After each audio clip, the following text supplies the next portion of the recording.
Guys, it's me. I'm back. What's up, party people? We're like, Mads, come on.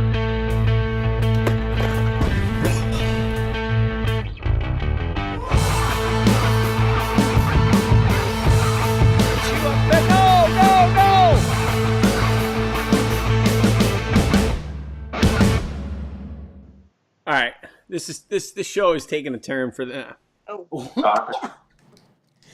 What's going on, everyone? Welcome to another edition of Monster Bash Live. If this is your first time tuning in, cheers to you and thanks for taking time out of your day to be with me. We got a great show for you today. I have one of the most successful.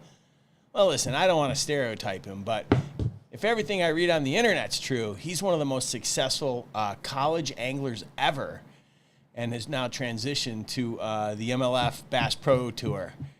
And so we're really excited to have him here, courtesy of Bass 365, your premier source for all tournament coverage and all good stuff like that. So if you're tuning in live on the Bass 365 channel, welcome. My name's Rick, and I'm the founder of Monster Bass. Where else are we streaming, Jared? Let's see. We're on 365, and we're on Matt's Facebook. All right. So, and if you're tuning in and you're watching this live on Matt's Facebook page, welcome. We got a great show for you today.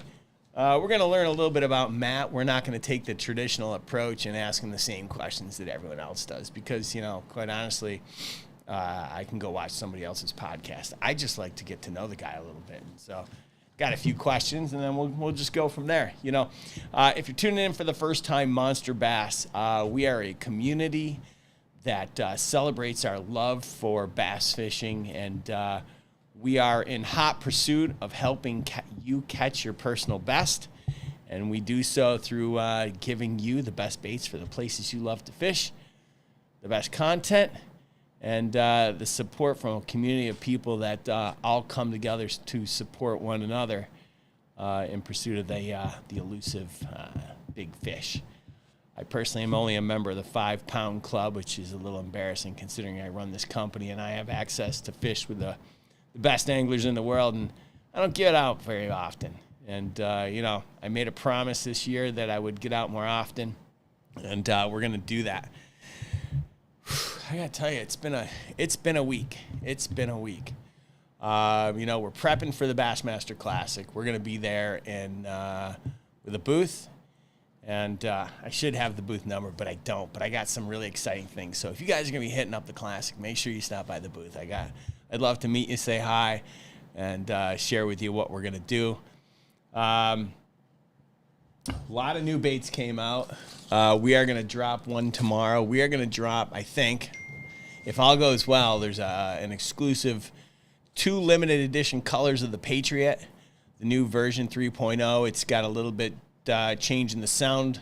It's got different hooks and 2 new limited edition colors that once they're gone, and we're going to make them available to you guys in the Monster Bass community before they get generally available. So stay tuned. Watch out for your email. If you're not a part of the VIP club, just text VIP to 46083. It's free to get on the list, and I'll hit you up and make sure you're first to know about the important things that are happening here with Monster Bass. As always, I want to thank my sponsor, Liquid Death, for hooking me up and keeping me hydrated. This one's Mango Chainsaw. I don't make this stuff up.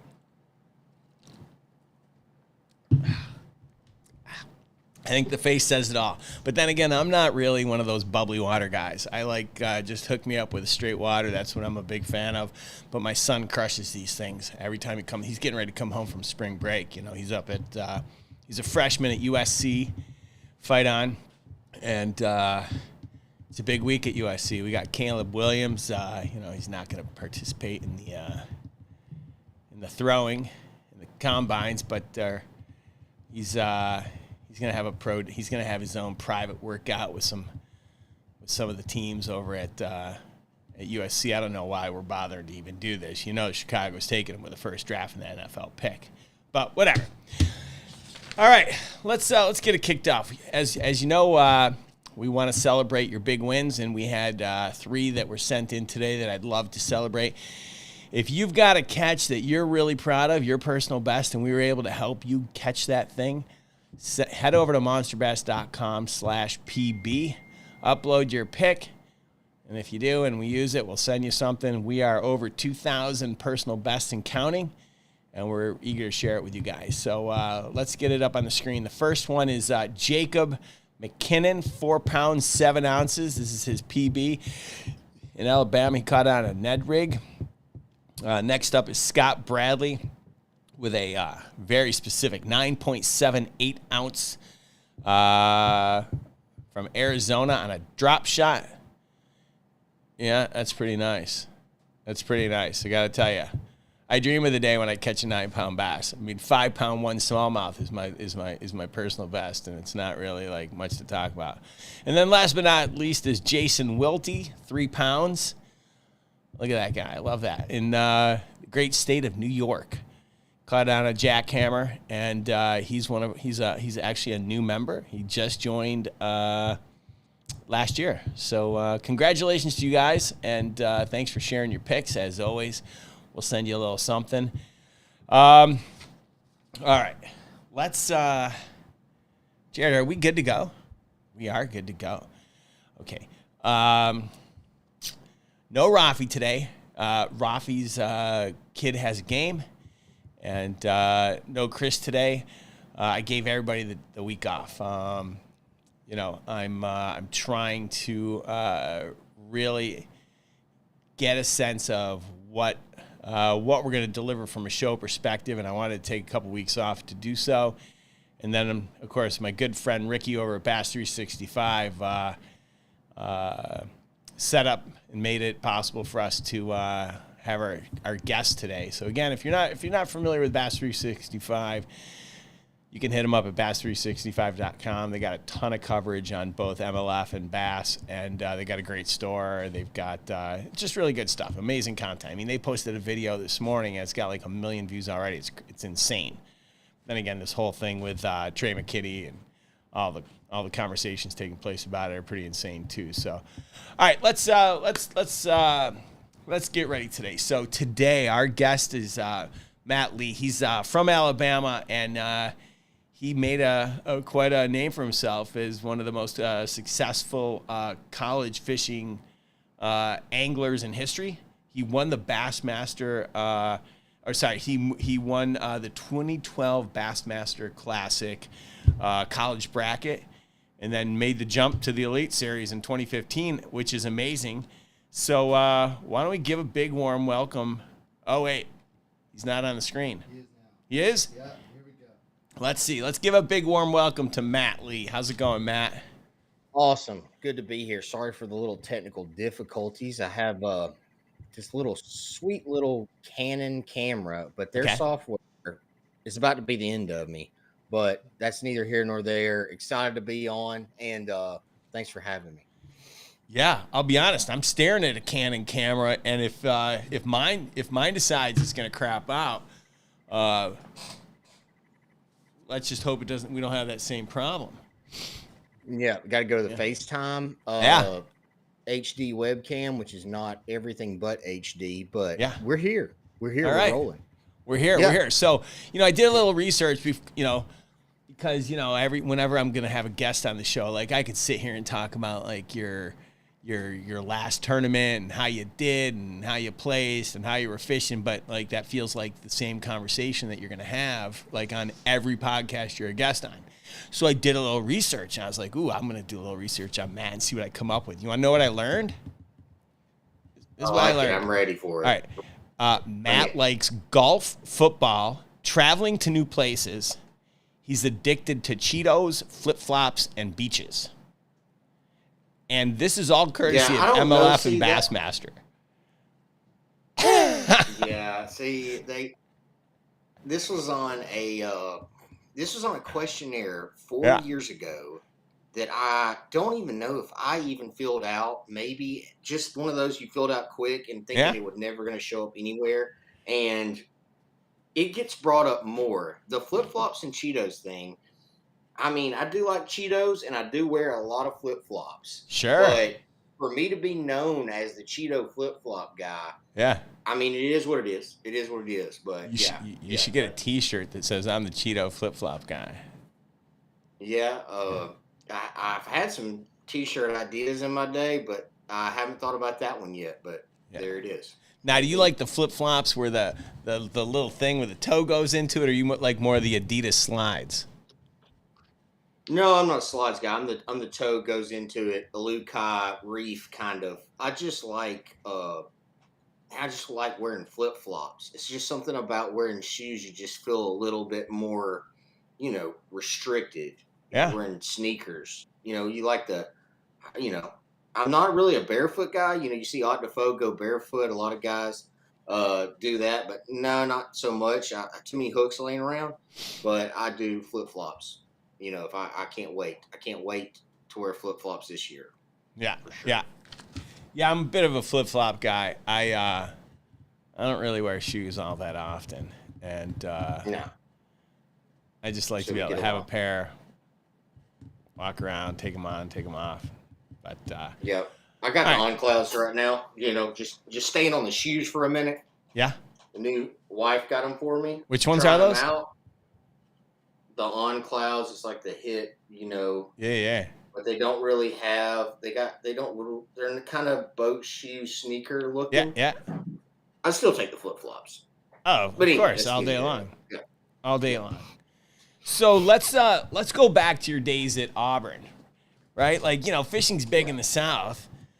What was it like? Were you like a big deal on campus? You're walking around. Were you kind of like walking around like Caleb Williams, where everybody knew you and like?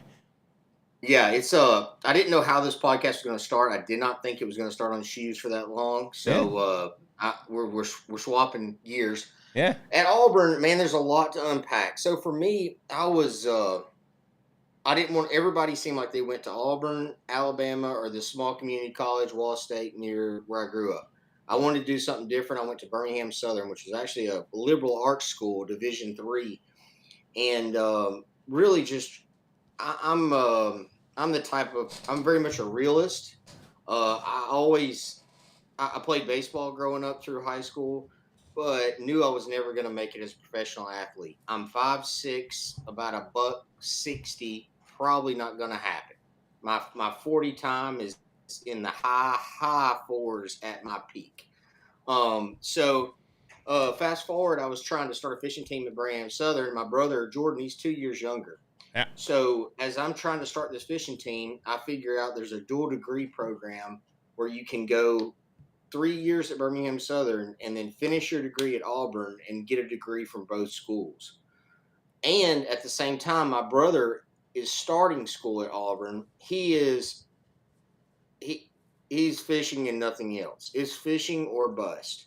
And he went to a couple of tournaments. My dad went to Auburn, and he saw the Auburn kids at the tournament and was like, "That's what I want." That's no doubt what he's doing. Yeah. And I was like, "Man, I get to go to Auburn, be on the fishing team with my brother, an already established fishing team." Mm-hmm. And dude, it was awesome. I mean, it is like your own little fraternity of just fishermen. We had probably 20, 25 kids on the team, and probably 10 of them really like eat, sleep, breathe fishing. And we all hung out. We spent more weekends at tournaments than we did football games. We really didn't go to a lot of football games, stuff like that we were at a lake fishing. And so, man, it was my time there was awesome. It seems like it was yesterday. It was about a decade ago now, which is crazy to think of. People always say time flies and, you better enjoy it now. And when you get in those mid-30s, you start to really realize that. You start to get called sir more often. And you start to think that you're one of the guys, and you're not. I had Gerald Swindle's little nephew, went with me to Santee not too long ago to pre-practice, and I feel like I'm about, I could hang with him. We're cool. We're about the same age. I still feel like I'm one of the kids, and he's like 22 or something. I'm not in that cool clique anymore. I'm an old guy. but to go back to your question, yeah, Auburn was awesome, man. I had the greatest path. I had college fishing was coming onto the scene, and I happened to win at just the right time. Bassmaster really pushed it. We had the brother thing going. Jordan and I. He won the following year, and it was an awesome. I mean, that's what kept me from having to get a normal job and work my way up the ladder to get a chance to fish at the top level. That was it. And yeah, not to ramble too much more about that, but yeah, it was cool, man, and really blessed. Like certain things you look back on and you think that I, you know, I believe in God, and I think there's certain points in my life where something happened that it's meant to be. It's a God thing. You can't. I mean, when I went into that championship event, it was my brother and I fishing for Auburn along with 200 other teams. They ended it. There was 8 guys left. Jordan and I are on different sides of this March Madness bracket style event to go to the Classic. Just so happens after 3 4-hour tournaments or 2 4-hour tournaments, it's he and I are the only 2 left. And then I beat him for a chance to go. And it was tough because I know how much it meant to him, and they structured it in a way that we would not be the last 2 left because we're on opposite ends of the bracket. But we ended up that, and I got a chance to fish the Classic and then qualified through the Opens the next year, and the rest is history. Yeah. It's amazing. It's amazing. And so after you won, like when you're walking around, like you're walking around on campus, does everybody know that like who you are? So you want more of the campus. You want to know, you want me to tell you about how I was the star of riding around in my wrapped Auburn Tacoma at the time. I don't But know. that would be a total lie. Yeah, We would yeah. still go to Sky Bar. We went out every now and then, Yeah. and we were still, you did never told any girls that you were on the fishing team. Jordan was a walk-on kicker, and I was, there. I didn't even go the kicker route. It was Jordan took that role, and so I was just kind of there as his marketing guy. Yeah, we never. I mean, there are the guys that fish that think it's cool, but Mhm. no, you're not really cool for being a fisherman in 2012 at Auburn University. It's changed a lot now. Now it's Sure. like, it's gotten bigger every year, but yeah, I was not like Cam Newton. Yeah, yeah, You yeah, think yeah. about Cam Newton walking on campus and me Oh my walking God. on campus, not close. I would like, yeah, I wish I could tell you that, yeah, people were just walking by Cam to get my autograph, but not necessarily. Right on. And so you win, and you win the Bassmaster Classic, and like was the dream. The dream wasn't, Well, if I'm hearing it correctly, wasn't to be like you didn't you joined fishing at Auburn because you loved it, but it yeah. wasn't So like it wasn't the dream to like I'm gonna do this and then I'm just gonna jump right to the elites and start fishing all the tournaments. yeah, so Jordan was the one that. So look, more of a background. Cut me off whenever. Yeah. But me growing up, uh, I've always been pretty good at a lot of things. Pretty good at school, pretty good at baseball, pretty good at fishing, pretty good at computers, pretty good at whatever I can kind of pick up on it and I can do it. My brother, not really. He wasn't really great at school. Wasn't great at baseball. A lot of people, we look real similar, but it's one of those brother stories that you look similar, but you're really, really different. But when Mm-hmm. it came to fishing, that is my brother's gift. I mean, Jordan if it swims, he catches it, and he, dude, he is. I mean, you know, he can catch them as good, if not better, than anybody. And so for me, my dream was to be able to fish, uh, but at the same time realizing that there's very few people that get that opportunity to just fish professionally, and it really wasn't. There was very few people that had actually done it, and especially doing it the route that we did through college at the time, and so it was kind of like a pinch me moment, fishing Yeah. the classic and fishing against all your heroes. I mean, it's nuts. And then you blink and you're, fishing the elites, and then I tell people that fishing the Bassmaster Trail, it's like a bad gambling addiction. You and I go to a pot tournament and it's a Yeah. $30 wildcat, and we're 12 years old, and it's a big deal. And then you Sure. fish the $1,000 entry, and before long you're fishing the $5,000 entry tournaments, and it's yeah, we'll throw in 5,000 to fish, see who can win 10. Yeah. So yeah, it's been a roller coaster. It's been a blur and awesome at the same time. Yeah. Speaking of your brother, the two of you walk into the octagon. Who's winning? See, like growing up, I was about this size in about the 8th grade. Yeah. So I was definitely the bully of the brothers. I was the older brother, but it's the typical story that he catches up. He's got about 4 inches on me now, but he's not much mass to him. I mean, I got him in an octagon. Yeah. But he's scrappy, but no, I got him. You got him? I got him in the yeah. All right, write that down, Fixie. If that ever happens, we know who we're betting on. Yeah. All right, so now you're fishing the elites. I'm sure we got a ton of people that are watching this that are like, God, I fished my local tournaments. Is life on the road like all that it's cracked up to be? Or like what's life on the road like for you? Do you travel with your wife? Do you stay in nice places? Like, what's it like? Yeah, so I was a marshal 3 years before I won that college deal. My brother and I and a buddy were a marshal at Lake Wheeler, Decatur, Alabama, for the Elite Series, and I drew out with Mike McClellan and Keith Combs, and Jordan drew out with Davey Hite and an older guy that I can't remember. Anyways, I say that to say that I asked Keith Combs. I ask everybody just because I'm intuitive, like just want to know the guy. But I asked him, Keith Combs, do you still love bass fishing like you did when? And he said, yeah, man, it's got its ups and downs, but I love it. He said most guys that say that they don't love it have never had a real job. So that stuck with me for forever, obviously till now. I'm bringing it back up.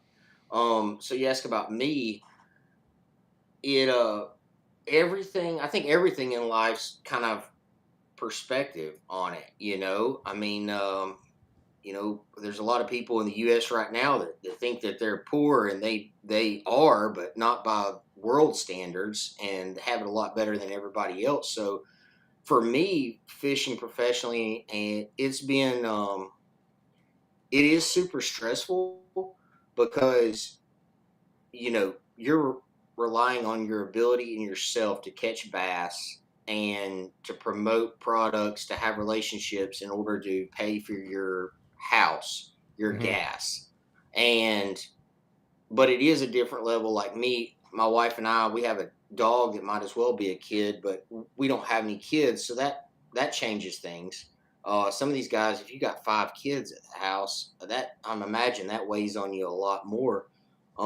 But yeah, so my wife was a nurse, and long story short, she stopped nursing in 2016 just to travel full time. We got a camper.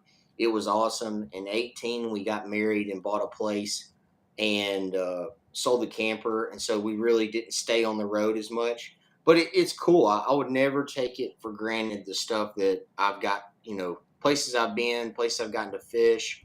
But if you're not smart about it, it's expensive. So yeah, everybody's different, and so there's ups and downs to it. Yeah, for sure. I bet. It's interesting to hear your perspective on it, because I've had conversations with pros that'll tell you that it's like going from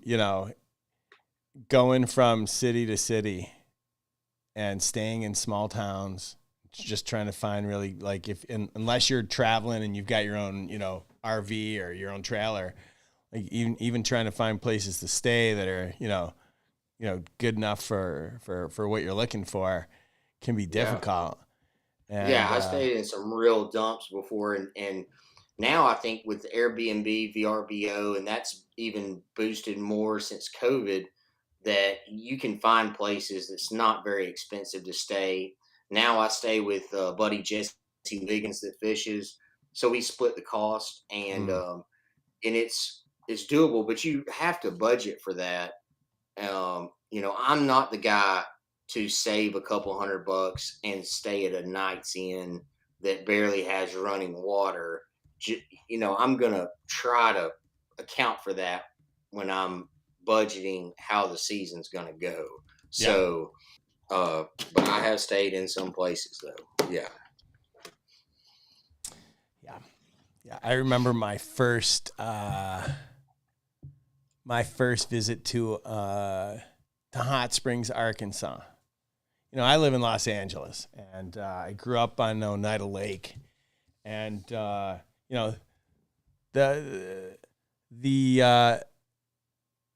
number of, I remember I landed at the airport, and we had to go into Hot Springs, and I was so amazed at the number of just sheer number of churches that I passed on the way.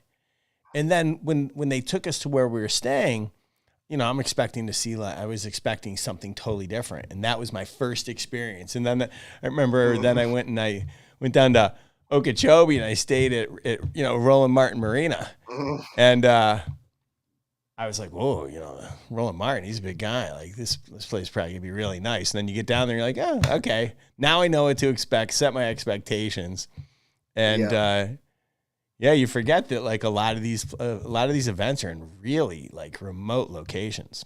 Oh yeah, for sure. I've got several stories, but we stayed in college. We had an open at Amistad, and we stayed at Byron Velvik's resort.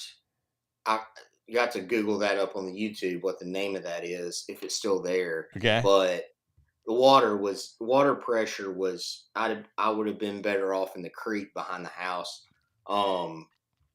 It was bad, but I mean, it kind of makes a story. I mean, the stuff like that. I mean, I stayed at Okeechobee in college too with Justin Lucas and Clint Davis. We fished as a co-angler in an Everstart, Jordan and I, and I think we were rolling 9 deep in a trailer in Taylor Creek. That's on the north end of Okeechobee. And I mean, it was fun then. I mean, you're in college, so it's a little bit different. Yeah. You don't, as you get a little bit older and wiser, you kind of like the small things in life, like, having your own bathroom and stuff. But for sure. Yeah, there is some places. Yeah, there's some spots. Yeah. And the wives are they get, when the schedule comes out, they know the best places. They know the best campgrounds, the best places to book. And it goes fast. But there's some real spots. Yeah. And real quick on Oneida, happens to be my wife's least favorite lake, all because we were driving through, stopped to fish for 4 hours, smoked them right by the ramp there next to the interstate. Okay. Gave her my bait, and she couldn't catch one. I changed up to something else, kept catching them. And whatever, a couple hours in, I'm at 20 something fish, and she hadn't caught one. And so we make the joke that's her least favorite lake, but it is an awesome place. Yeah. It's an interesting place. It's I go back home, and everyone thinks that that I have all the answers. And so it's got to be interesting when you're a pro like yourself. Do you get hit up for tips all the time from just randoms? Oh man. And I think that's a huge misconception. There's several misconceptions. One is that we know how to get, how do you get sponsors, and what do I need to be throwing on Oneida next week in I got a Tuesday nighter, help me out. Majority of professional anglers, they make it up on the fly just as much as anybody else. They just do it all the time. So their speed to figure it out is better than everybody else's. You know, I mean, that is, if you do something repetitively over and over, that is what your job is. You fish every day, you're going to be better at it, faster at figuring them out. You know, my dad's a vet, and I say a lot that you know, he can spay a dog with his eyes closed. Well, it's because he does it 732,000 times a year for 30 something years. It's, you know, becomes second nature. So some of these guys, you just drop them on a body of water and they figure it out, and that's what, you know, that's what keeps you pushed, because everybody else is figuring it out and you want to get that much better. But yeah, that we don't have the answers. You know, we Yeah. might have an idea, but yeah. Yeah. Nowadays, just tell them, go spend some money on some electronics. Yeah, I mean, it's insane. I mean, if you want to go down that rabbit hole, we're early into it to be going down that rabbit hole, but we I'm can. not, yeah.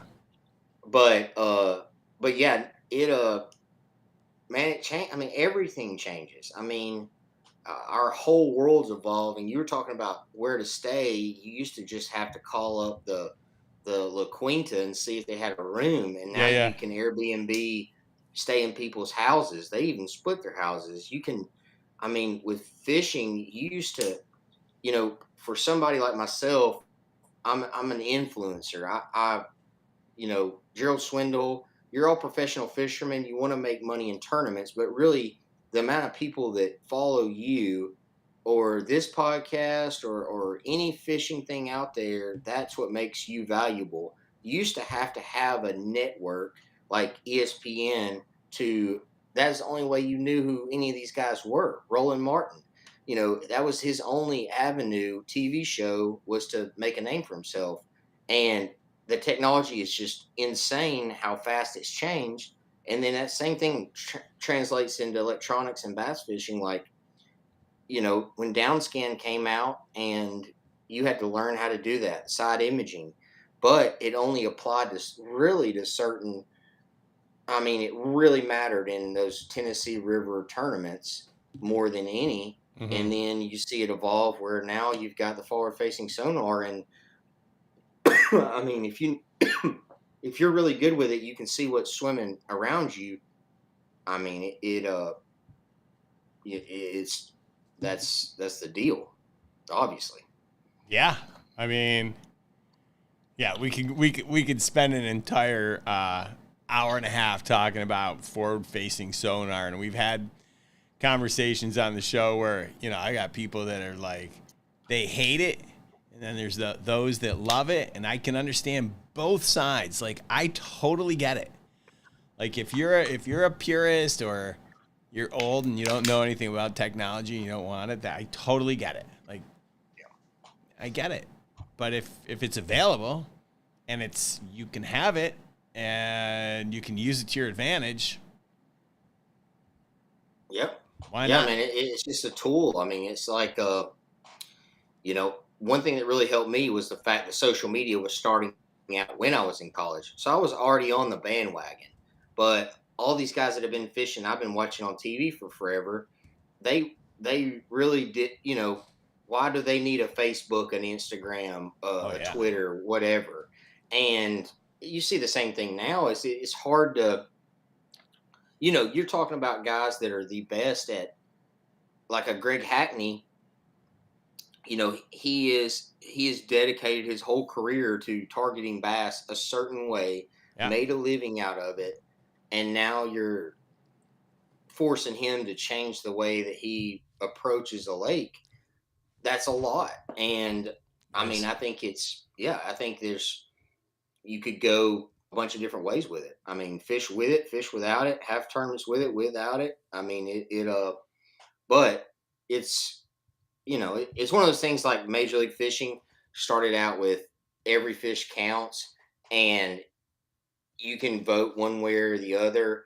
But in all reality, the guys that really catch them are the guys that really catch them. Sure. I mean, you could catch 5, 10, 100, no graphs.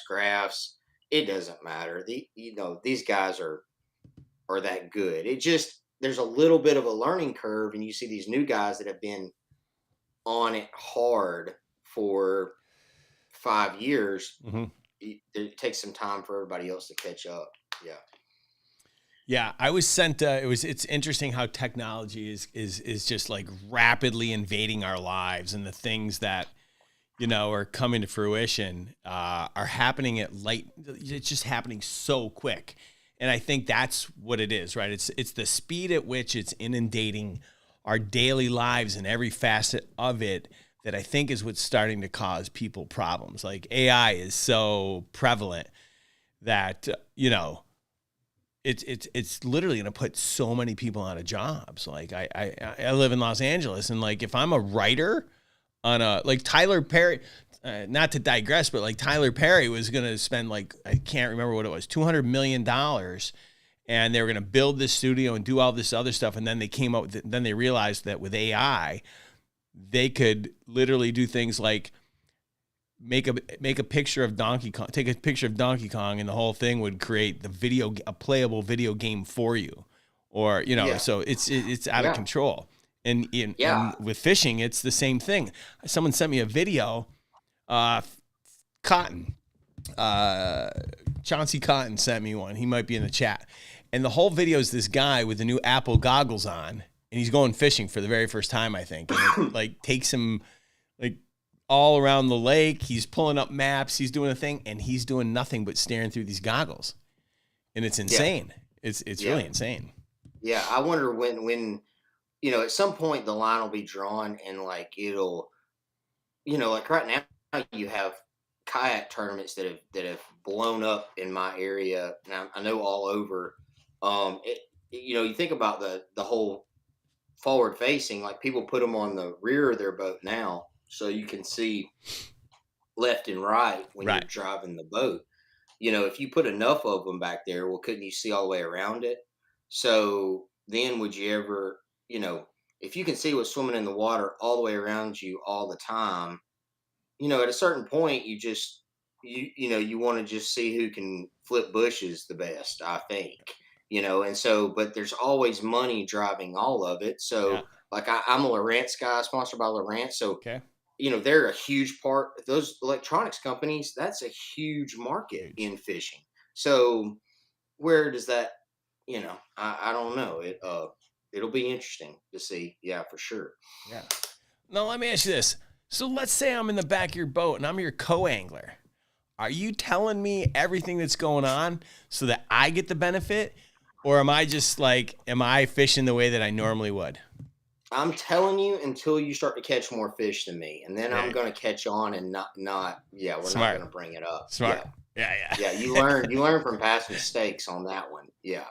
Totally. Yeah. You put those. I got to put these graphs on standby, man. Batteries getting low. Gotta turn these off. Yeah. Mm-hmm. All right. If you guys are just tuning in, we've got Matt Lee from MLF's Bass Pro Tour on the show today. Thanks for tuning in. Whether you're watching this on Bass 365 or Monster Bass or wherever else we're streaming this, maybe on Matt's channel. Thanks a lot for tuning in. We're glad to have you here.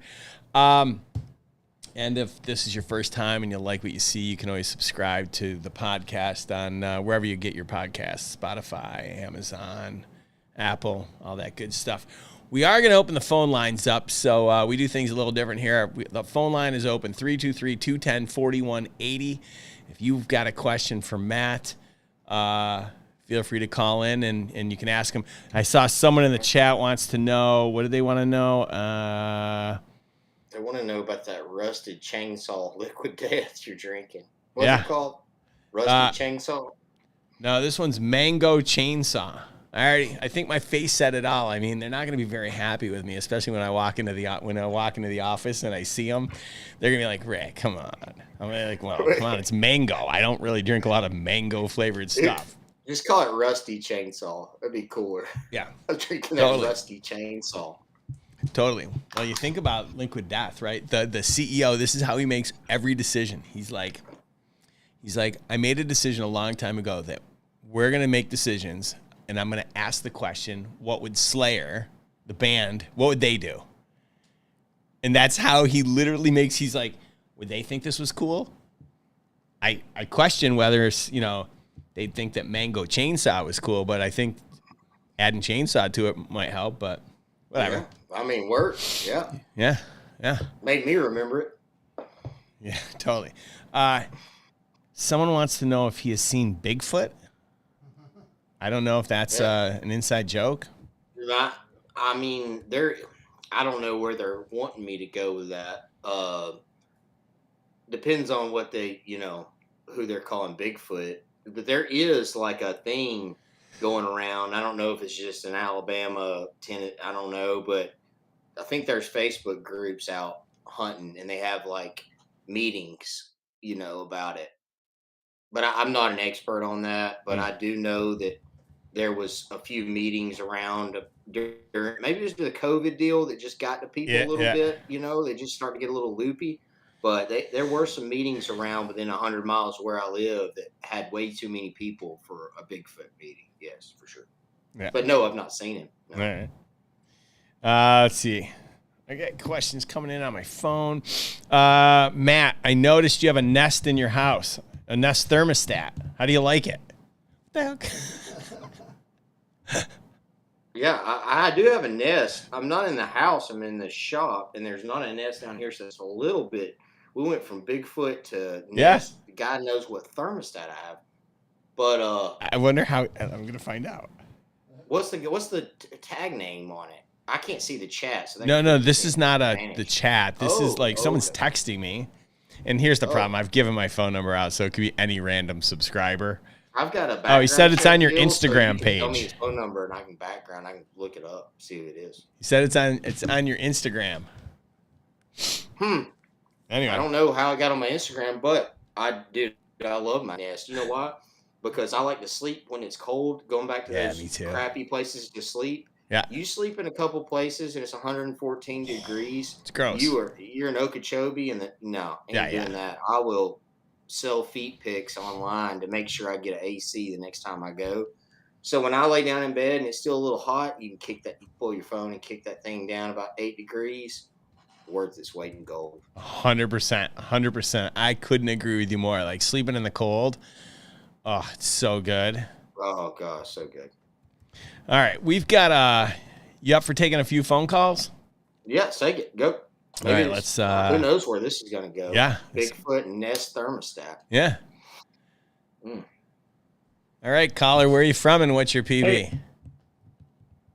Hey, Rick, this is Chaplain Cap. I happen to be the first person that called you last week, too. Oh, well, there you go. Yeah, my PB is actually 13.6. Oh! I caught it. Yeah. I caught it down in Florida on a water down in Florida.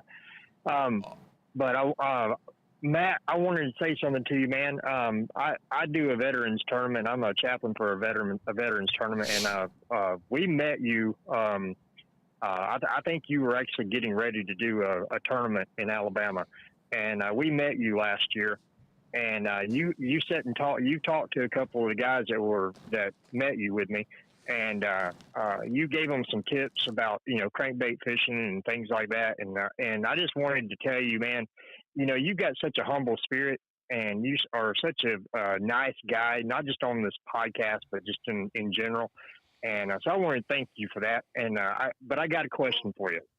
Yeah. I'm a pig and jig thrower. Yep. I throw a lot of jigs. I'm a jig guy. I'm old school. But I love throwing a pig and jig. So if you were going to tell some of the veterans in my program any kind of jig tip, what would be your number one tip? I like that. First off, I really appreciate what you said. I mean, that means a lot. I mean, to me, how other people, reputation, to hear you say those kind of words, that means a lot. Curious what lake it was that I saw you at. Maybe Pickwick or maybe it was Gunnersville. Yeah, it was Pickwick.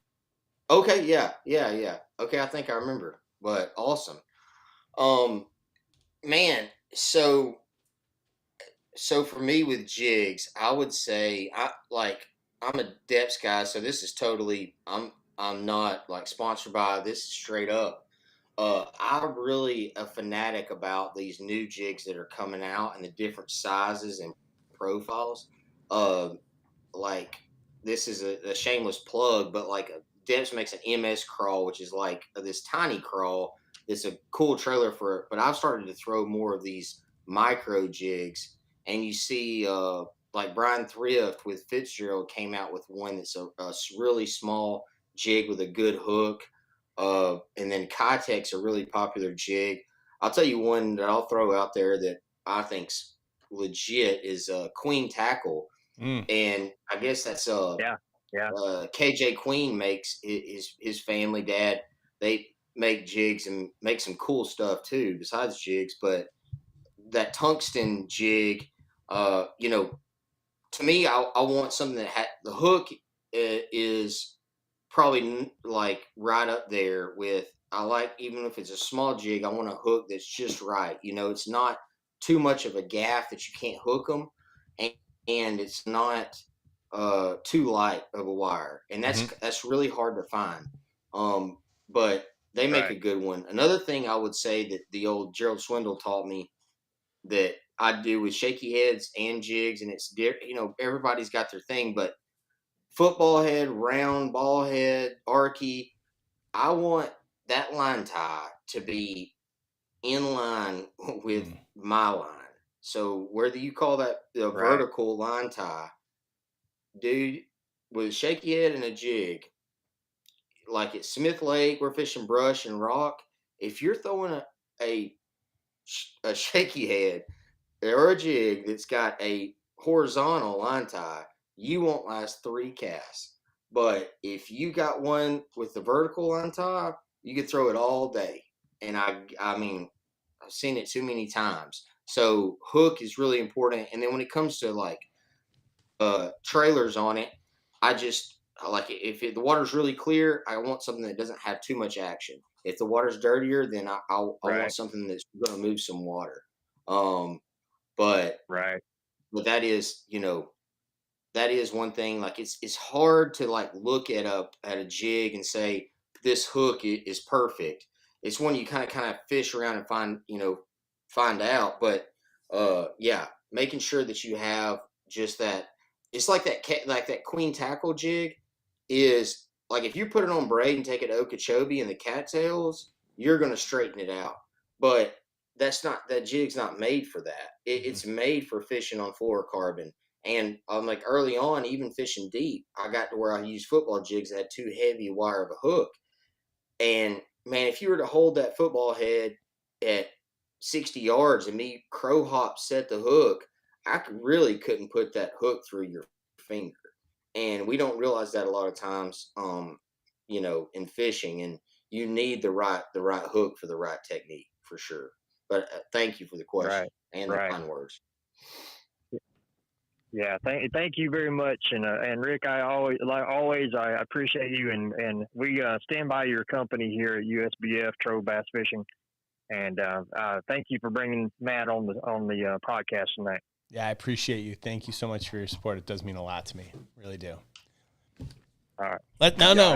We got to spin the wheel for you. We got to give away something. Okay. I mean, after all, you called in.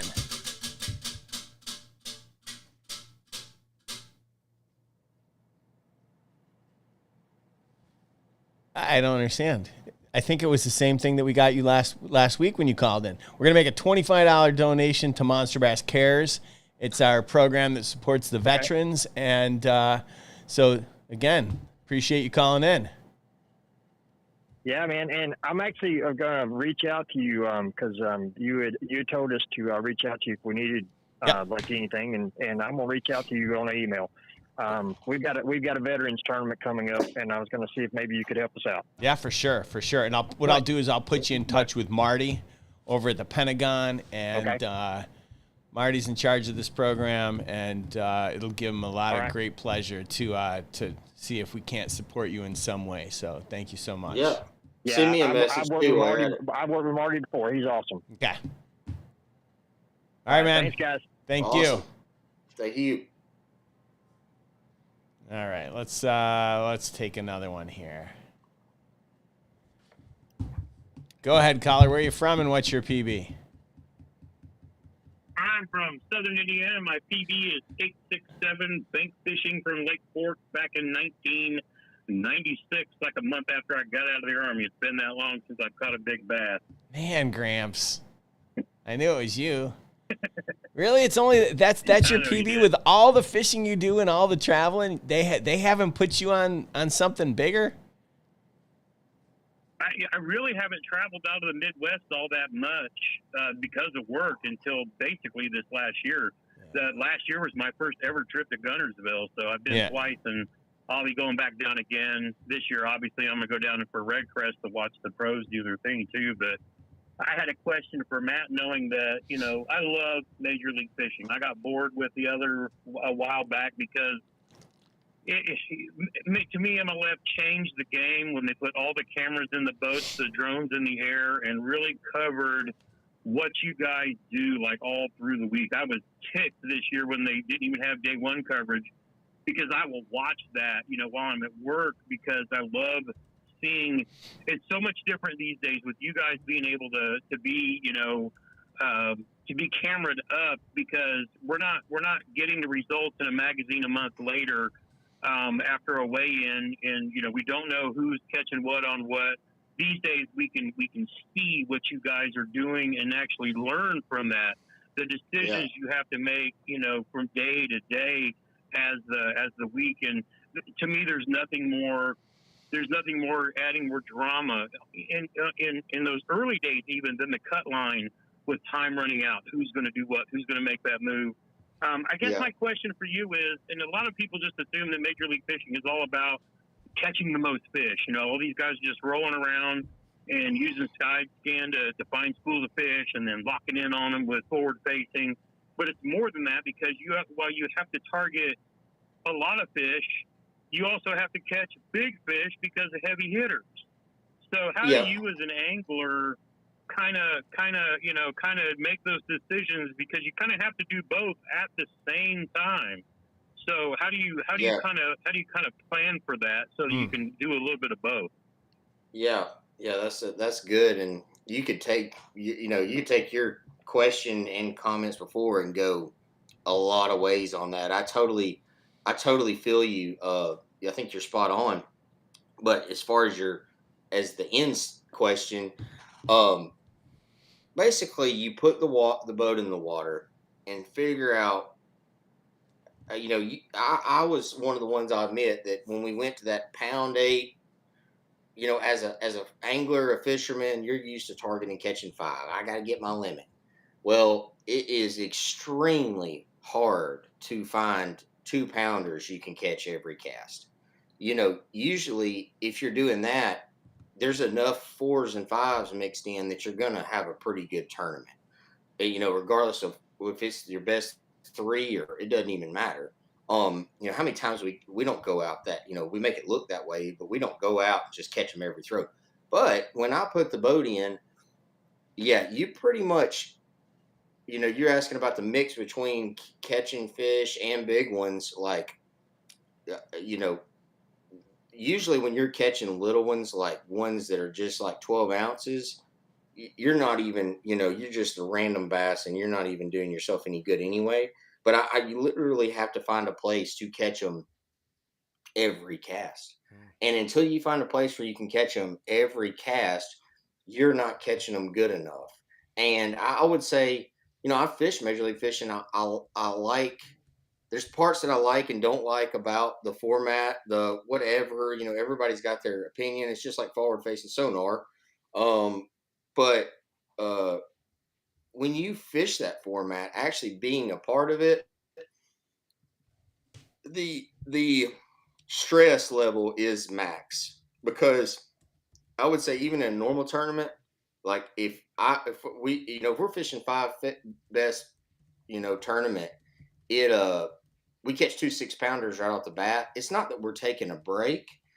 We just know that we're around enough fish that we're going to get 3 more by the end of the day, and we're going to be all right. But I can't tell you, like, you literally can't catch them good enough, fast enough, and which is cool from a viewer perspective, but sometimes not so cool to be fishing in it. Like I won the round at Champlain, and I literally caught them every flip from 10 o'clock to 1:30, was the most insane day of fishing. And I wasn't that far behind second place. Thrift was catching me. And I really, that next day, got worried I was going to get caught. It just kind of put in perspective like how good they're catching them, and it really is hard to even do it justice just watching it filmed.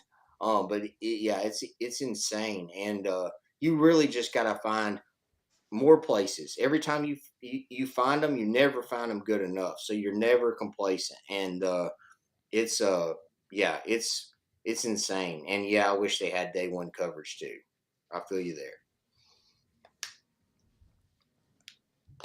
Well, I got to say this much as a fan, I love watching you guys work, and again, I love the way that MLF covers everything that you do because there's a lot of people that want to be aspiring tournament anglers. I burned down on that 20 years ago. I still fish some kayak tournaments for fun because it's a great way to get out and meet people.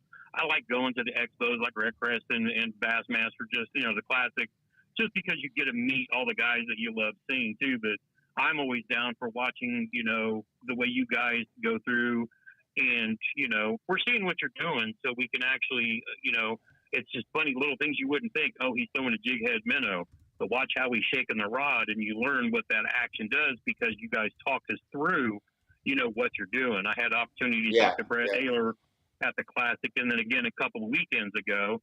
But I love the fact that you guys make yourselves, susceptible to everybody through the shows, through social media, Instagram, your YouTube channels. We have anybody that's learning to fish these days. It's not just in a magazine that we get once a month. We have so much access to you guys, and I'm literally jealous as a 55-year-old of the kids that are 12, 13, 15, whatever, that they watch kids on YouTube, and then they watch older guys as they grow up and, fish high school teams, college teams, and then work their way from there. I mean, people talk a bitch about how we advance the sport, but you can't advance the sport if you're not going to get kids involved. And True. If we keep shunning the kids and people like that who are a little more gifted electronically than a lot of people are, you start poking fun at them, they're going to go find something else to do, and there's going to be nobody doing this 20 years from now. They'll all just be wreck anglers, which we all know make up the majority of bass fishermen. But if you still want high-level pro athletes, sportsmen, you gotta support them too. So again, I just wanted to call in and say thank you for what you do, and of course, Rick, love that you got somebody on that we love, hearing from, because these are the guys that we can actually learn from a lot too. Sure. Appreciate you, Gramps. Thank you. Appreciate it. Gramps, we got to spin the wheel for you. Is that his name? Gramps, you want to tell him? Me? Oh, yeah, I have a YouTube channel called Fishing with Gramps. I've been a part of Monster Bass for a good long time, and I started teaching people to fish, during COVID. And I mostly fish out of a kayak. I have a boat that I rarely use, but I've been working with Rick and Raphie and the crew here, helping educate younger folks and veterans is my big thing too. But I got into it because a single mom asked me to make some basic videos for her to. She went fishing with her dad, and she wanted to teach her son how to fish, and so 3 years, 300 videos, and 31,000 subscribers later, it just blew up. So, but again, I'm a fan of fishing across the board, whether you're a Guggen, whether you're Ben Milliken, whether you're Matt and Jordan Lee. I mean, I watch and love everybody who's in the sport. Anybody who takes the time to help somebody else learn how to fish, whether you want to do it as a tournament angler or just get out on the weekends for that recreational therapy that we all need. That's what I'm all about. And that's why I love, talking to guys here at Monster Bass and the guys like you that come on the shows like this too. Awesome. Appreciate it, dude. I just hit the sub button. Appreciate you, Gramps. Rick, I will let you get back to the show and get on to some other callers. Yeah, I'm going to spin the wheel for you, though. I mean, could be something really exciting. Could be something from my garage. I mean, listen, one of these days I'm going to get the car in the garage. Oh, look at that. You got yourself a pair of Raphie socks from our good friends over at Fish Socks. Oh, God, I forgot the web address. Is it Fish Socks USA? Put it up there for me. There it is. Fish Shocks USA. Gramps, you're going to be walking around with Raphie's face on your ankles. I don't know if that's a good thing or super weird, but either way, you're going to get a free pair of socks. Oh, you know I'm the biggest fan of Chad's phone, so I'm all about it. All right, man. Good night, Gramps. All right, thanks, Rick. Yeah, Thanks, Matt. Yeah, man.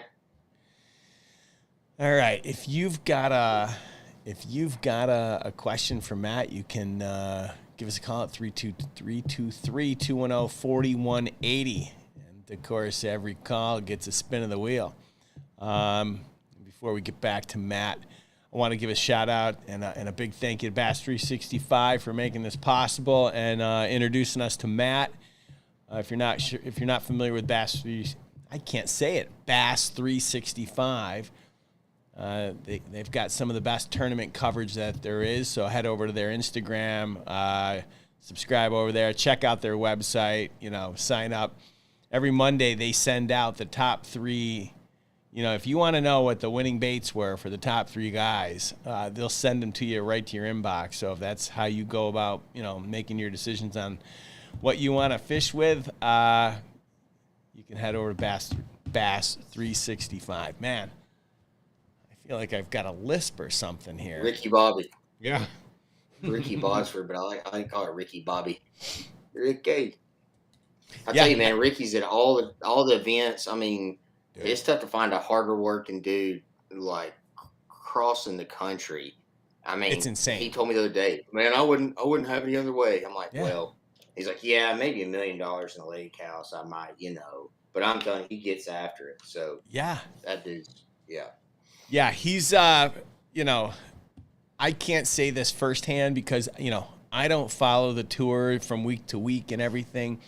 But from what people have told me, he's one of the most well-respected gentlemen that covers bass fishing. Terry from, one of the original guys at Wire to Fish wrote a really nice blog post about him and said some really complimentary things about him. And he's always been really nice to me. And so in return, I'm love to return the favor and send some traffic his way because I think he's a great guy. So, all right, let's jump on the line here. We had Bigfoot and Bigfoot right Nest. That was what was the one after Bigfoot?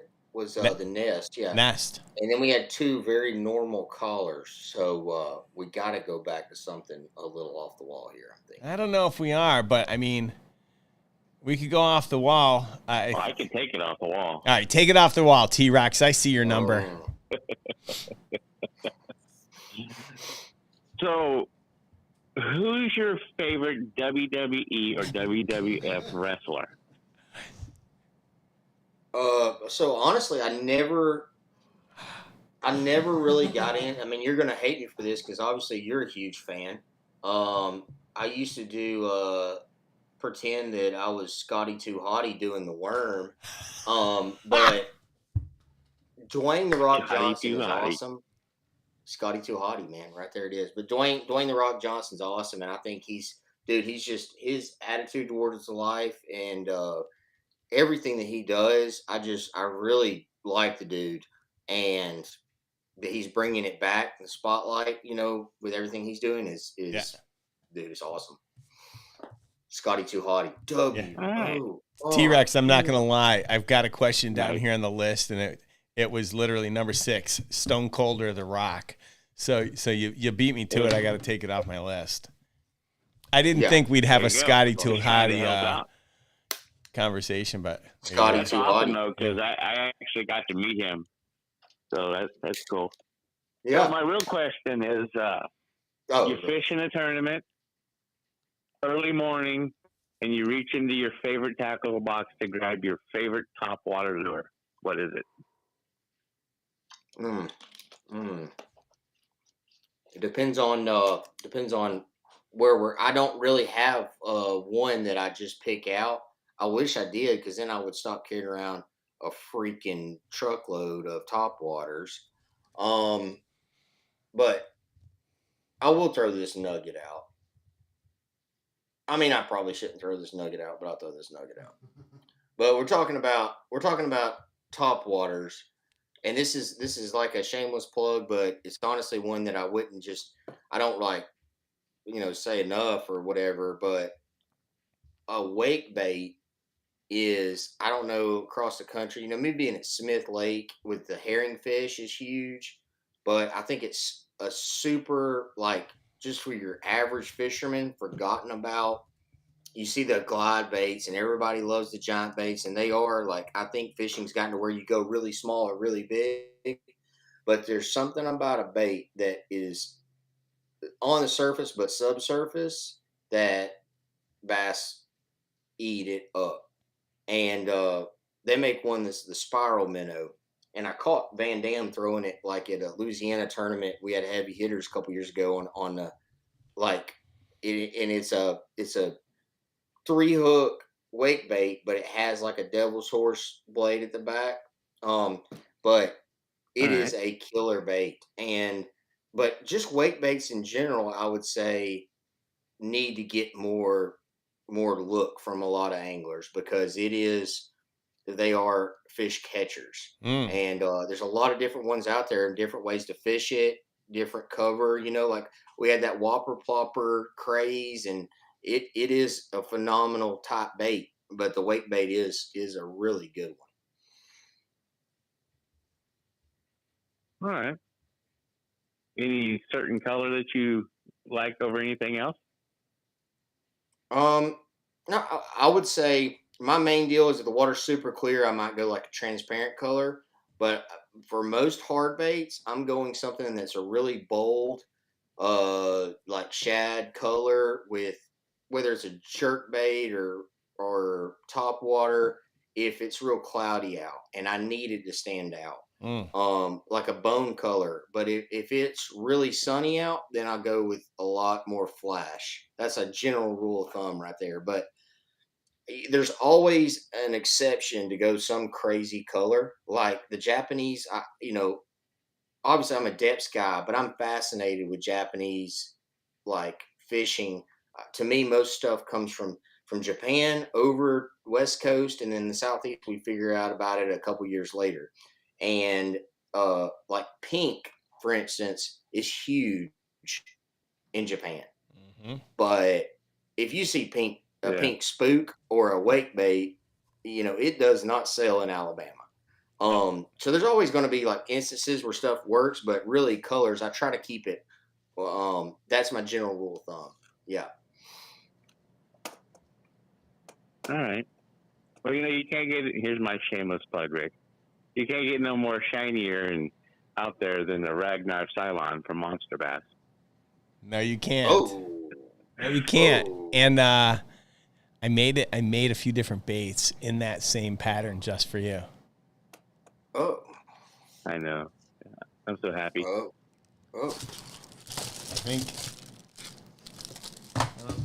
I don't think I have. Okay, one well, else that's either. all. That's all I had. I'm sure you got more callers, so Thanks, T-Rex. I'll let you get to them. And I appreciate you coming on to the show. And I want to tell my friend there, Big and Rich, congratulations on the new job. Big Rich got a new job? He's gone? We didn't even get to spin the wheel. He T-Rex. just dropped the news and just dipped on you. Well, I like we're the gonna Ragnar though. That's like a old Vixen mold or like a Teckle or something? Yeah. Yeah. Yeah. Uh-huh. An old Big Vixen one knocker mold. in it? Several. one knocker in. Mm-hmm. I got a couple of them old ones. Yeah.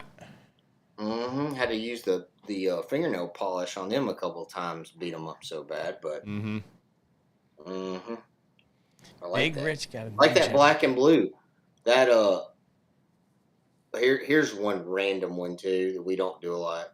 So, okay, you throw a green pumpkin worm around here. We fish a lot of night tournaments. Mhm. So when it goes to nighttime, you might go to a bigger worm or something, but you still throw green pumpkin. Sure. But in crankbaits growing up, like we had the small lake that we used to fish tournaments on. You had to fish out of a flat bottom, and the DD22 in that black blue flake was huge. And then you start to see that black and blue come back up for night tournaments. But I don't know. What is the deal with that? And would they not bite the sexy shad crankbait at night, in the middle of the night? I think they would. That's just something to ponder on right there. Yeah.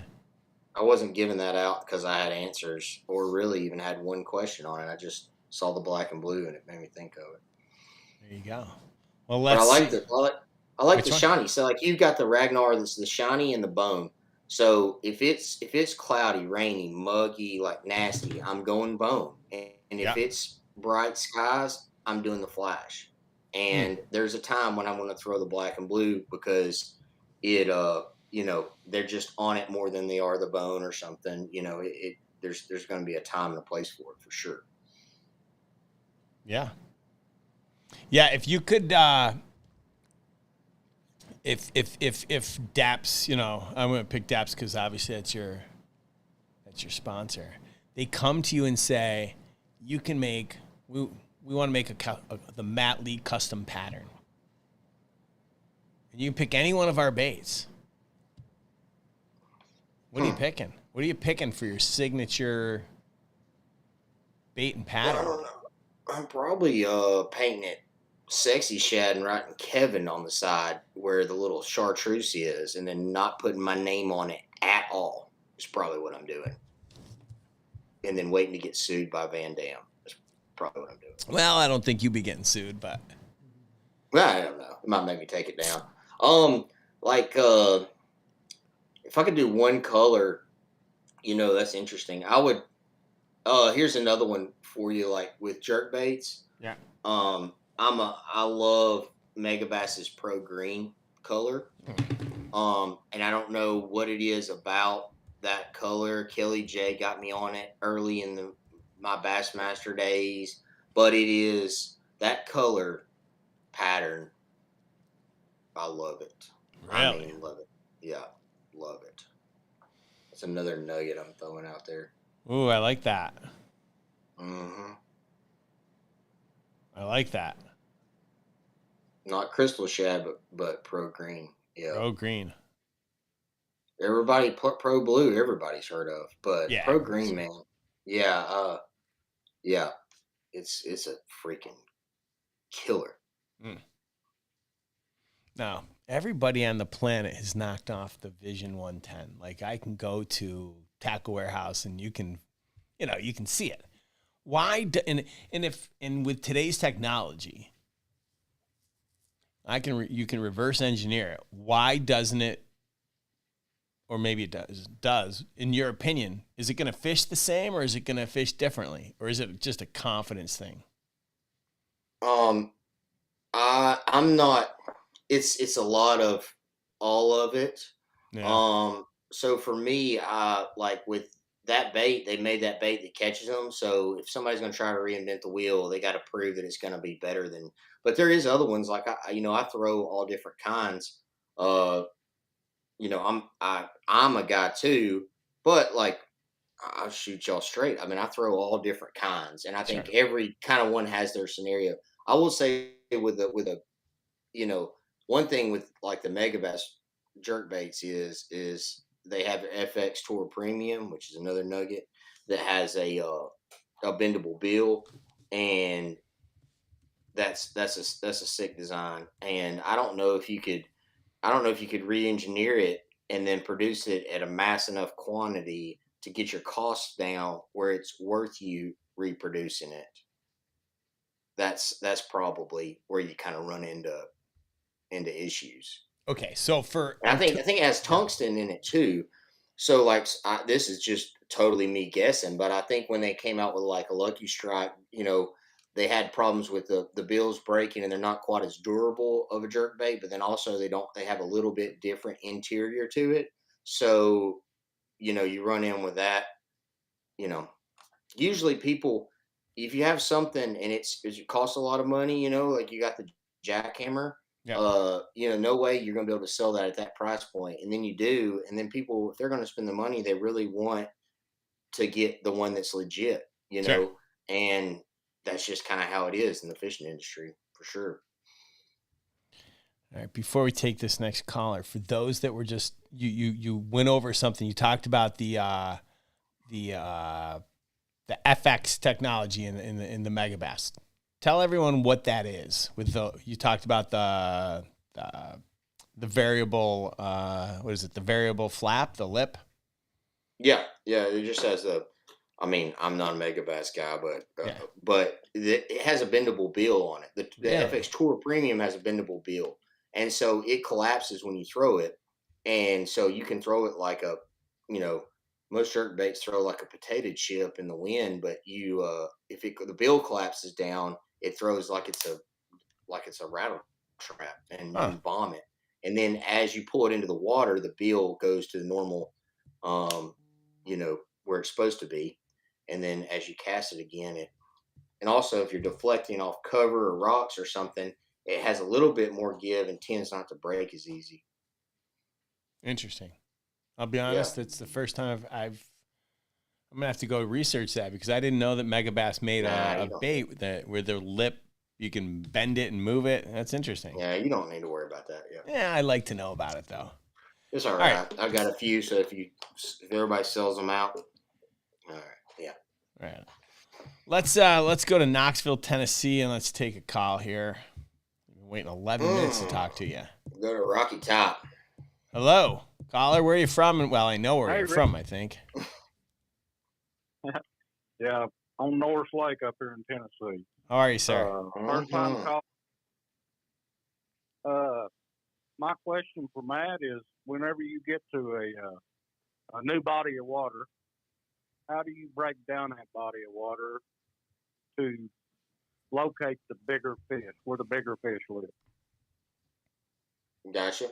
So that's a great question. Another one that's asked a lot, and there's a lot of different ways to go with the answer. I would say now, with all of that's available, one, you can kind of figure out from past tournaments what goes on there. And then also, it's different lake by lake. You go to Okeechobee, 98% of those bass live in 2% of it. It is really hard, if you don't have a clue, never been there, that you're going to dump the boat in and just go find them.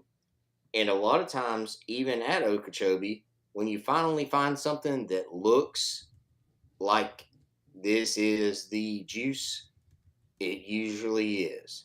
And it really is more about, I would say, covering water.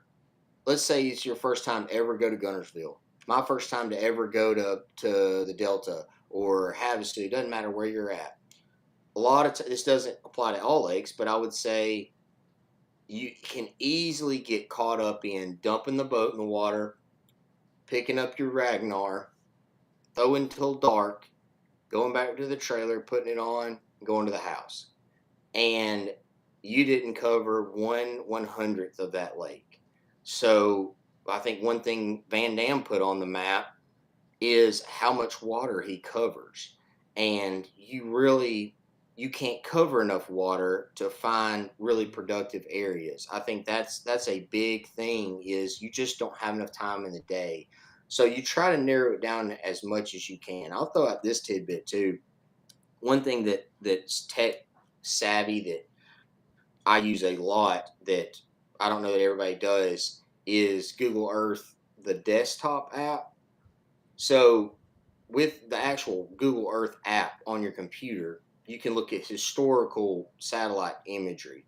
So especially for grass lakes, you can go back and look at the times of the year there when the grass was grown up and see everything. And then not only that, you get a little bit more nerdy with it. I'll put a couple of videos out, but you can actually make little waypoints on the Google Earth app and then put it on your graph. So if I'm going to Okeechobee, never been there, I can pull it up, spend time sitting at the desk looking different times of the year, and those waypoints will be on my graph when I get there. That's an extra way to really narrow it down, that is more than just watching YouTube videos on a place. But really, it's about covering water and getting an idea. You got to know if you're going to be looking out 22 feet or up in the dirt.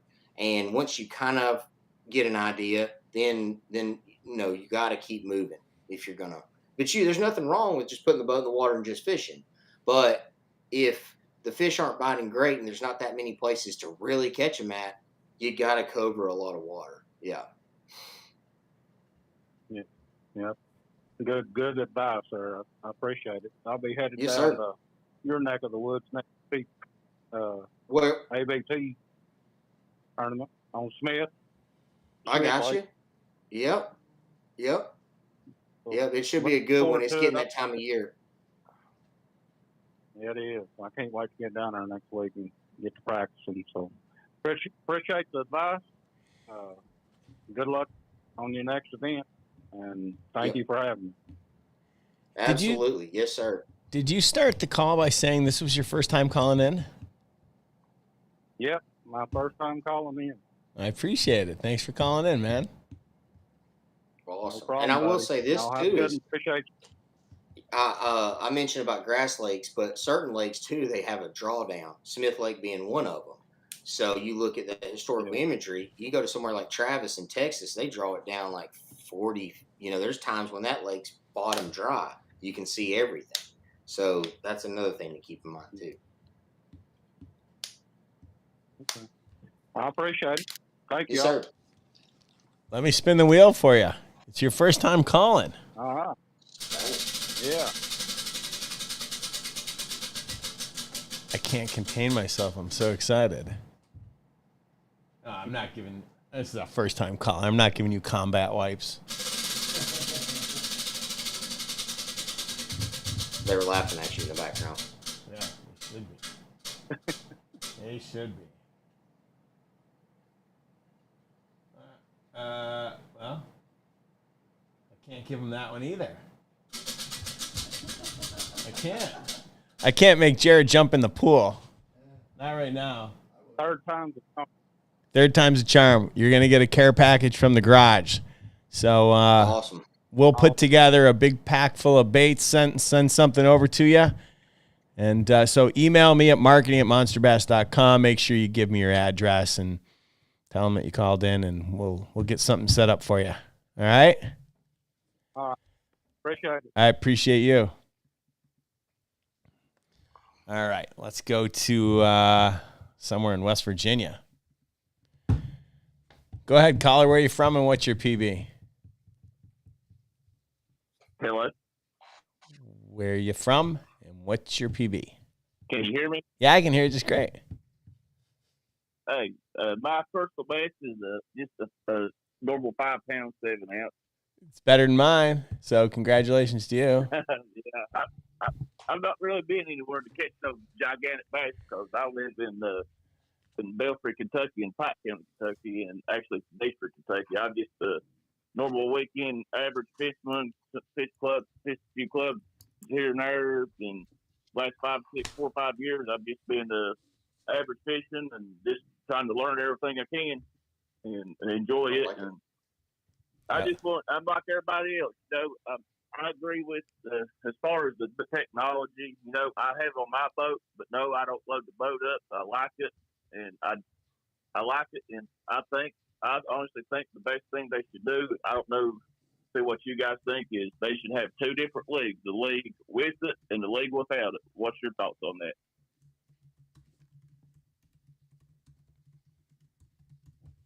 Yeah. I guess that's going to me. I think so. So I would say overall that everything in this world is driven by money. So Exactly. it all depends on money.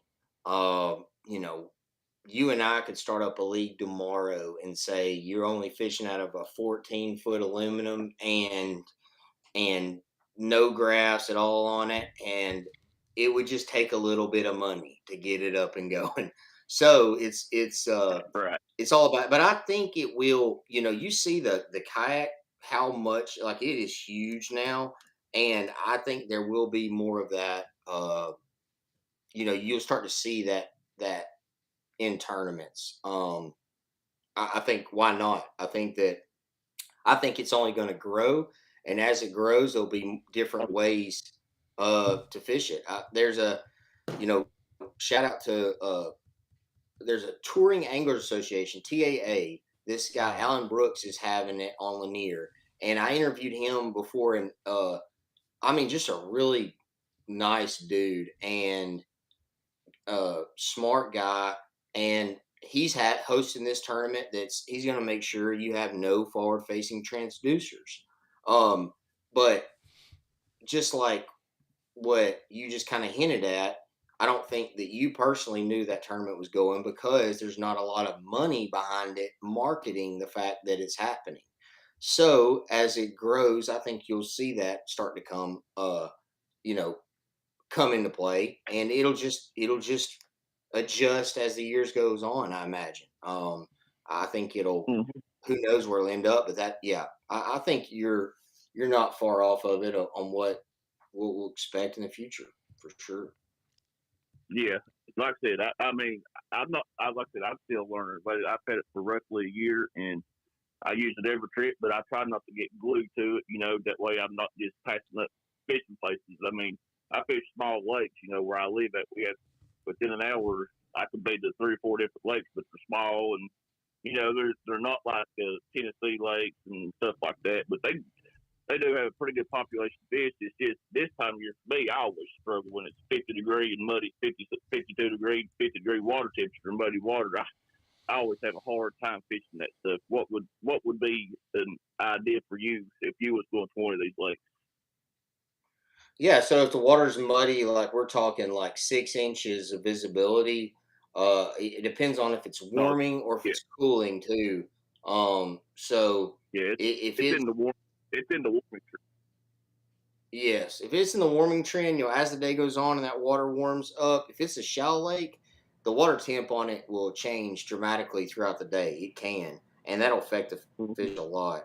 But really slowing down, and if there's the bite just gets, if it's cold and muddy, the bite window for those fish is just really small.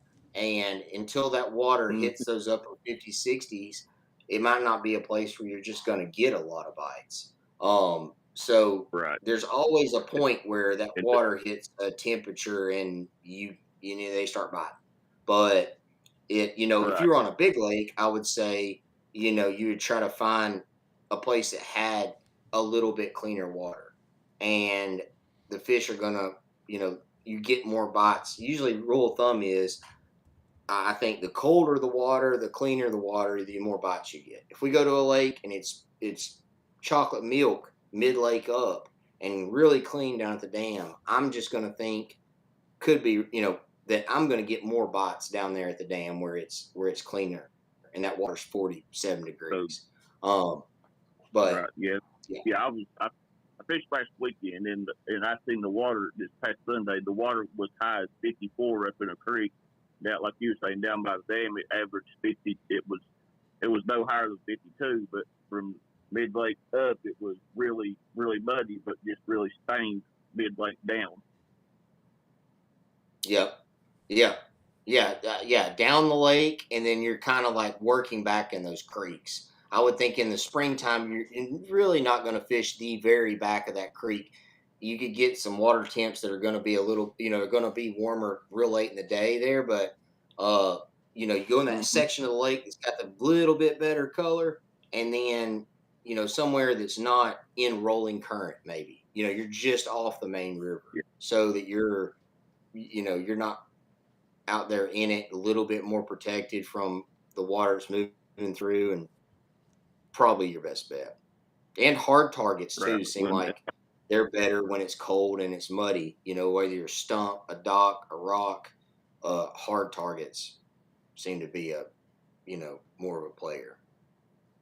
buddy, I sort of appreciate it. Like I said, I followed you and your brother for years, all the way up from where y'all first got in late even till now, and I enjoy watching you guys just just as much as I did when I was younger, and even up until now, I still watch you every day, and I just enjoy going out fishing, and I fish tournaments here and there every now and then, but not a lot, but I try to fish one when I can, but I just appreciate what you guys provide for the sport. Man, I appreciate it. Thank you. Thanks for the call. Yeah, appreciate Hey, you calling. appreciate you, bud. We're gonna spin the wheel for you Thank too. you, Rick. Thank you. All right, thank you. Let's get you something good. No, what is going on here? Somebody's been messing with your wheel. Good. All right, well, you got a $25 gift card to Monster Bass. Actually, you know what we'll do? I'll get you a $25 gift card to God, I hope Ricky doesn't kill me. I'll get you a $25 gift card to Bass 365. So email me at marketing@monsterbass.com and I'll hook you up. 50, I'll hook you up with the gift match card. It. Ooh. Make it 50, I'll match it. Ooh, I like that. I match it. Love it. Get it for the guy. So what's your email now? Marketing@monsterbass.com. Marketing. Yeah. Let me put this on my marketing@monsterbass. Yeah, .com. All right. Appreciate it, guys. Jared's got you. Yeah. We'll take good care of you. All right, man. Thanks for calling. All righty. Jared will fix You're you welcome, up. guys. Y'all have a good. What's that? That's Jared You fix. guys have a good night. All right. Thanks, man. You too. You too. You too. All right. Man. All right. So we finally got some decent questions. We came in and, we went from flip-flops and your thermostat to some pretty good stuff. Yeah, you never know. I mean, you never know in a podcast where it could end up what's your favorite crankbait in the fall or, have you seen Bigfoot? Yeah. And we did a little bit of both. Yeah. And, man, I'm glad we got back to a little bit of both. We had callers from all over. I Yep. mean, we were, yeah. So before I let you go, let me ask you about Red Crust. Okay. Lay Lake, never been there. We just saw that youngster, which you used to be at one time, right? Now you're not really you're not the youngster. Mm-hmm. I mean, mm-hmm. You watched him catch. Be the youngster, depends on who's I'm fishing against. Yeah, fair enough. Yeah. We just watched him catch 100 pounds. What do you think it's going to take? What do you think it's going to take at Lay Lake? Man, I don't. It's tough there. It's not a Lake Fork lake. We've had extreme rain in Alabama, so it's had a lot of dirty water on the Coosa River in general. But I got a feeling that it's starting to let up, and it's warming. It's that time of year, and you're going to see some, there's going to be some weights. It's one of those places that, I haven't been on Lay a ton. The last time I was on it was like an ABT was in December, but it doesn't have a lot of that offshore vegetation. But so it has a lot of that Coosa grass, bank grass, and it becomes more of a player as the water's warming and it's springtime, and it's warming and it's springtime. So I think they're going to hit it perfect. I think today was like high 72 here. Yep. An hour and a half north, warmest day we've had this year. So I expect fireworks, and I mean, forward facing is always going to play a factor, but this could have a mix of some just shallow water beatdown too. Yeah. So it's going to be fun to see for sure. And the winner is, dude. I mean,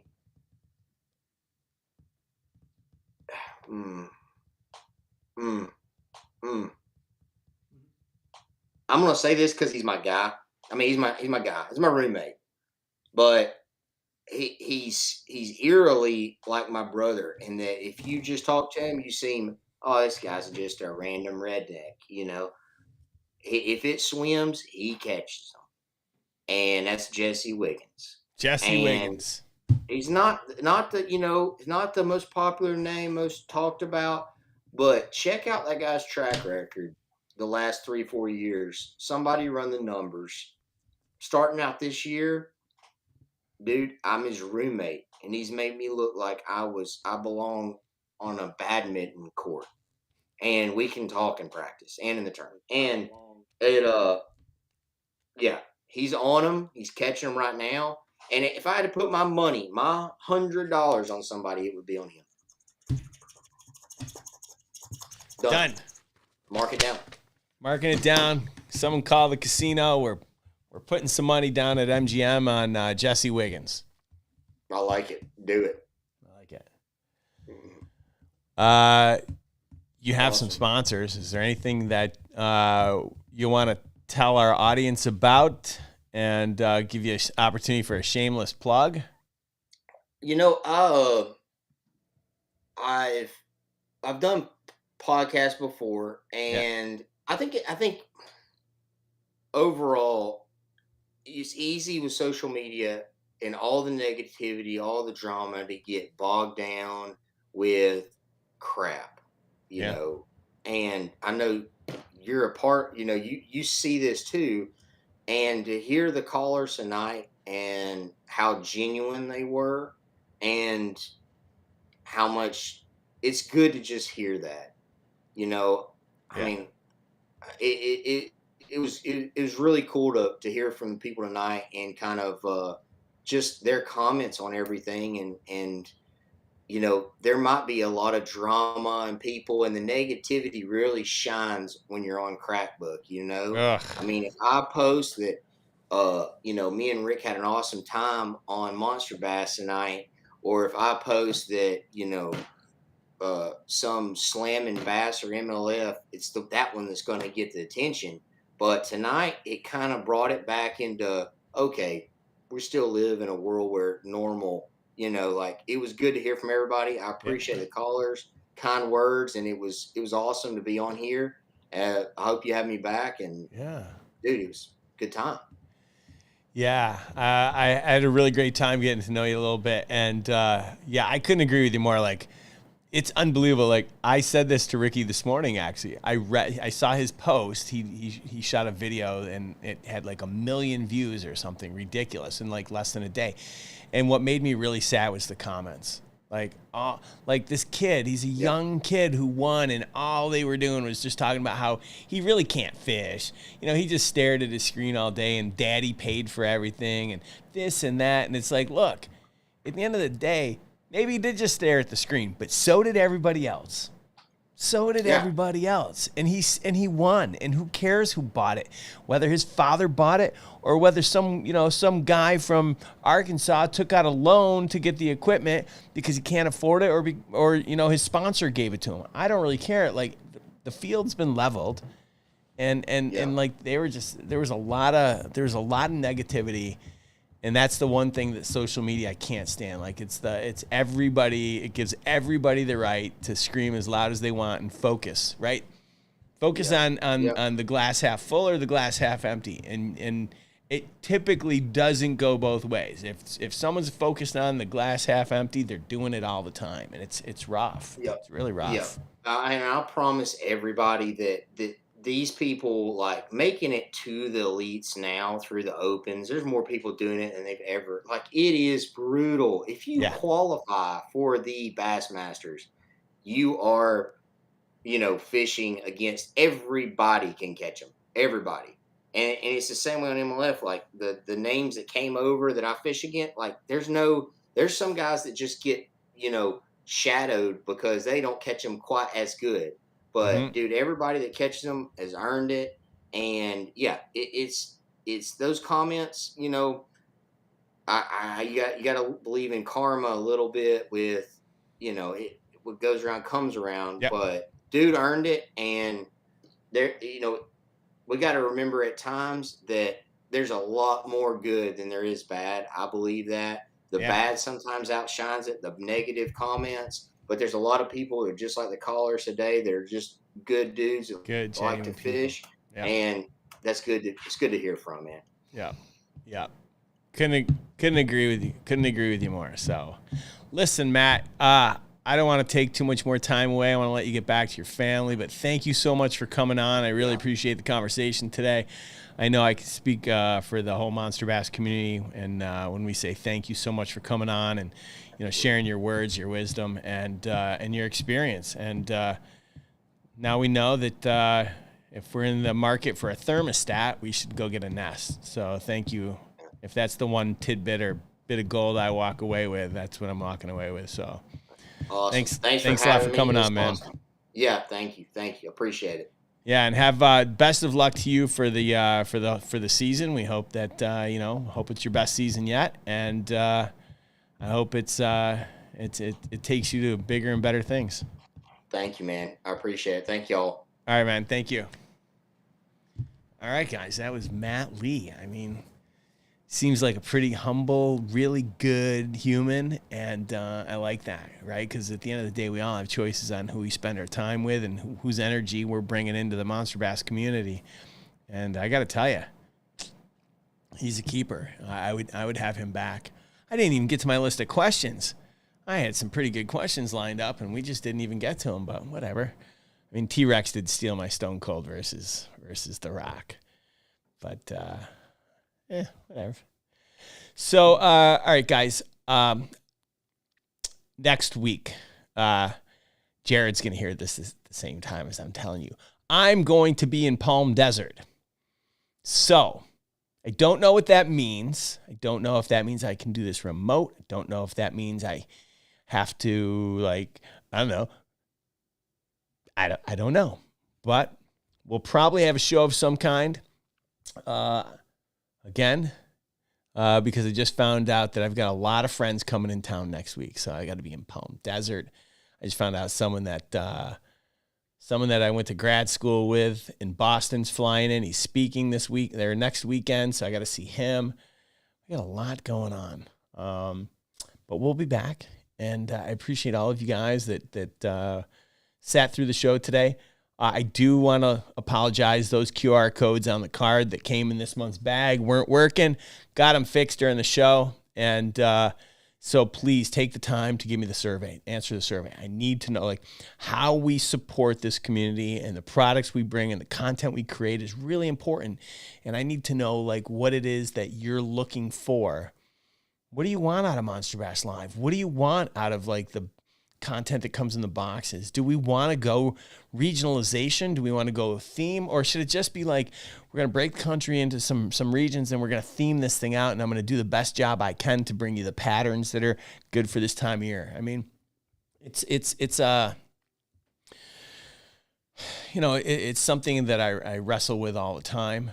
And, it's also how do I bring you guys a good variety of baits? Because as I was telling someone earlier today, listen, I'm sure that I would love to put Crush City baits in the box. I'm sure you would all love it. But let me tell you something. It's never going to happen, and here's why.